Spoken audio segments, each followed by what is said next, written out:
Winter time, oncoming of cool weather, time for blazers.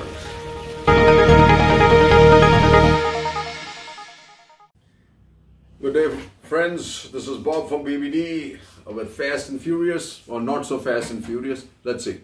The first good news for Delhi folks. Finally, we have a team that has made it to the finals. Delhi Capitals enter maiden IPL final.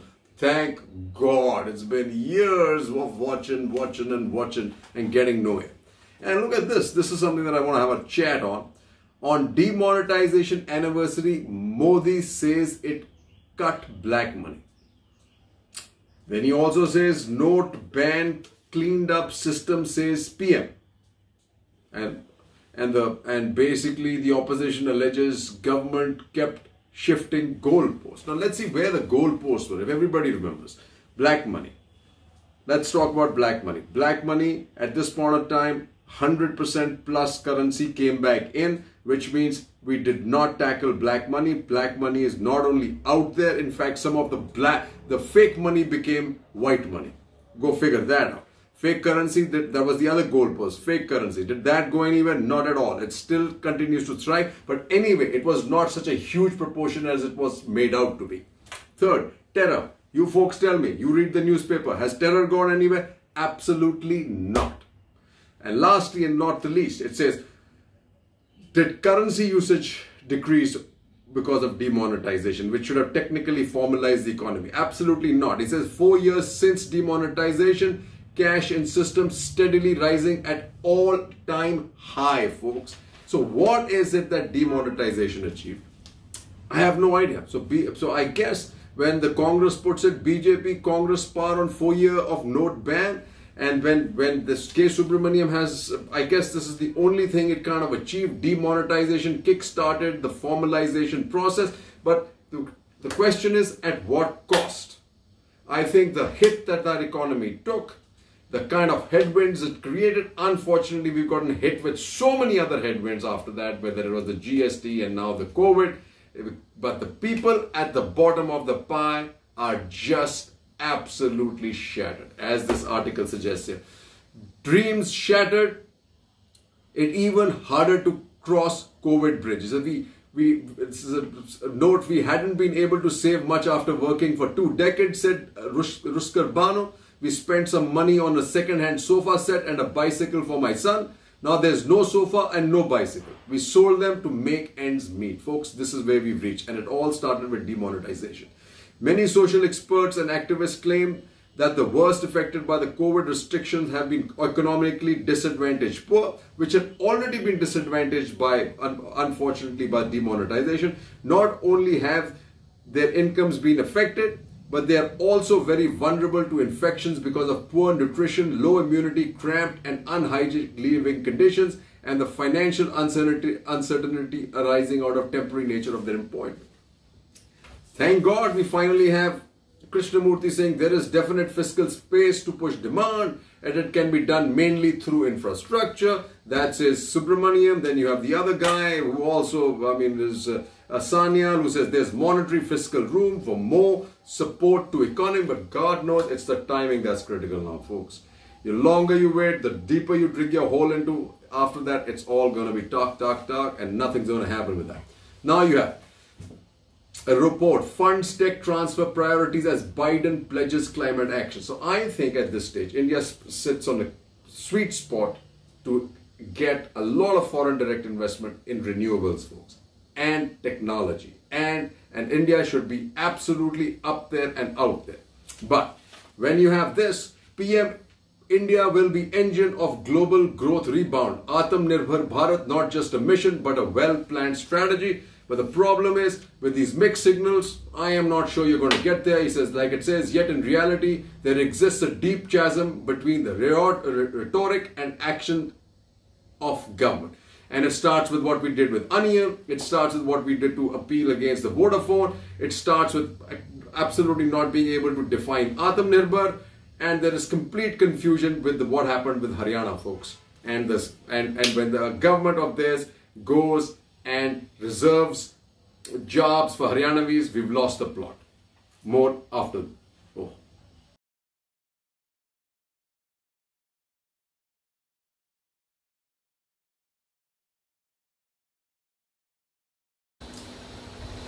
Good day, this is Bob from BBD, Bobby Chandra. News back on our northern and western front.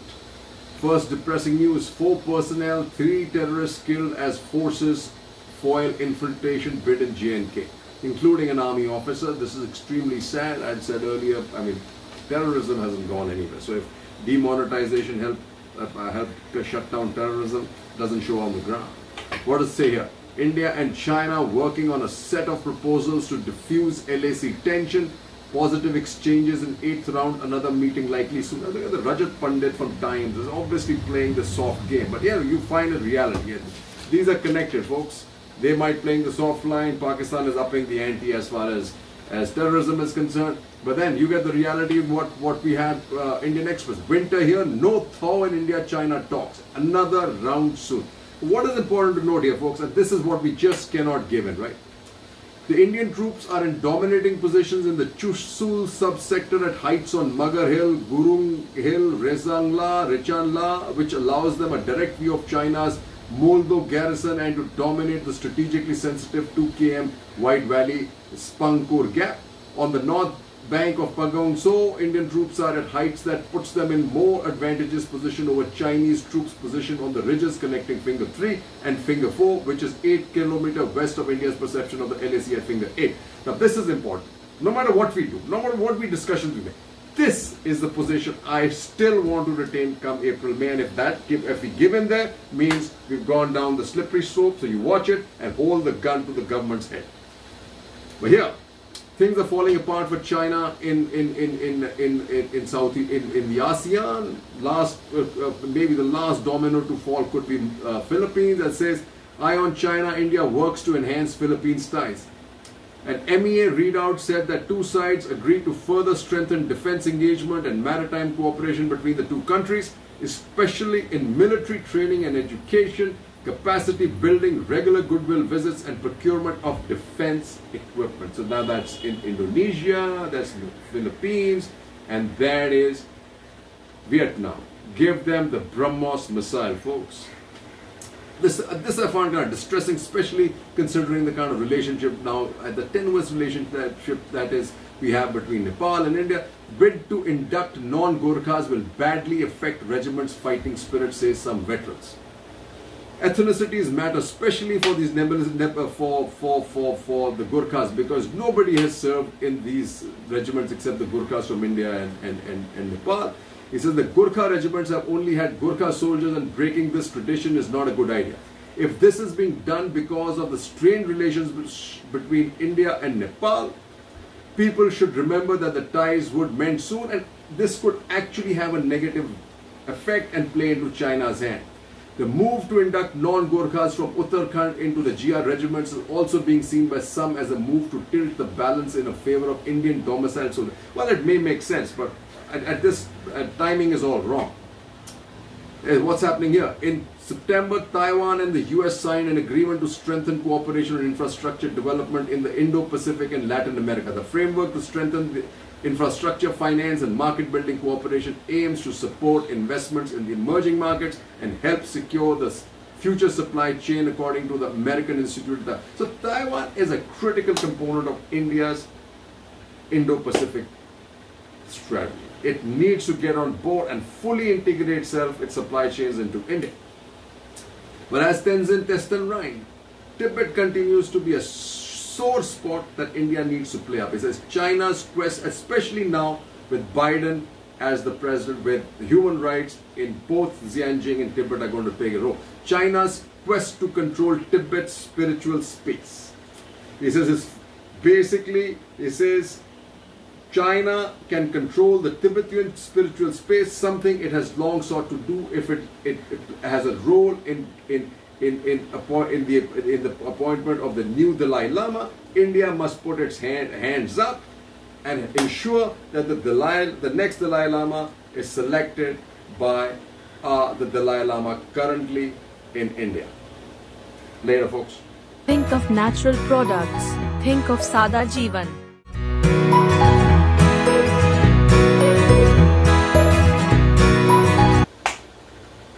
Welcome back. What do we have here? with the way China continues, now with Biden as president and with human rights taking a core position, China is going to be a lot of trouble with things that it was doing. As Vivian Wang writes, as Hong Kong laws tighten, fear permeates universities. Schools eyed in China's political crackdown. The message is loud and clear that government is watching what the universities are doing. Oh, well, sad state of affairs. And looks what's happening here, written by Bernard Lagan from Sydney. Beijing wreaks its revenge on Canberra with import ban. Scott Morrison hits back that he's not scared. But look at it, finally hope our good doctor heading the WHO has some guts and glory. WHO ceded control to China in murky hunt for virus origin. Finally a note's out, right?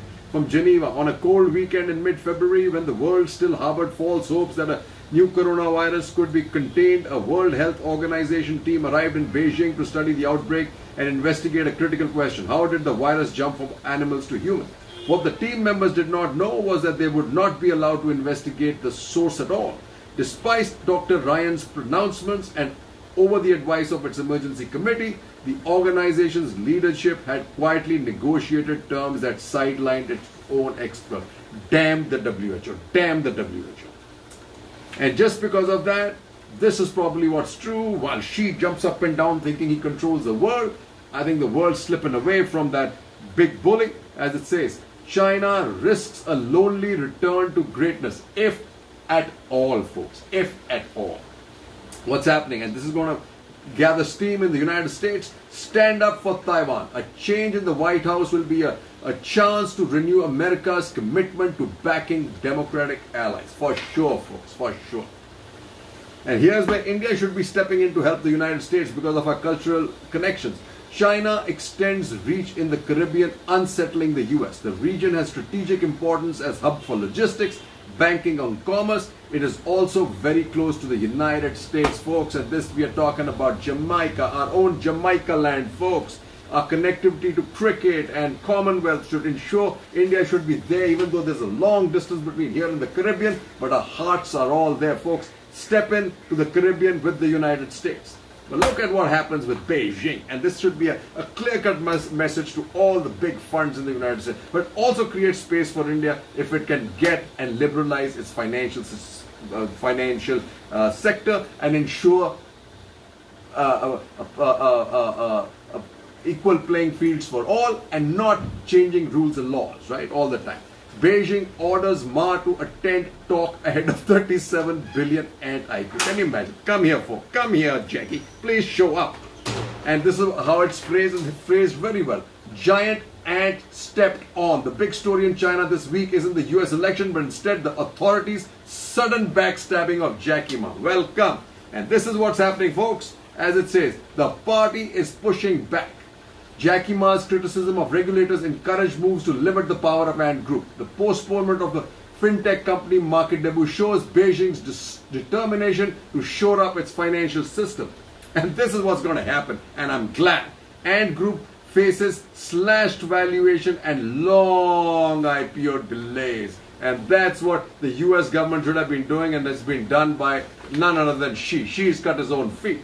And it says, Alibaba's sales growth plateaus despite China's COVID recovery. And people who are promoting this IPO for I know what. If Alibaba's sales in China are plateauing, where the hell is its market? Has anybody asked that question? It's not the United States. It's not Europe. Where is Alibaba's market if China plateaus out? Nobody knows. It's about time we woke up.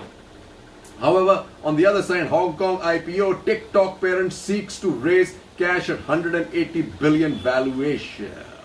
TikTok should be also now the United States put it to bed, folks. Jai Hind.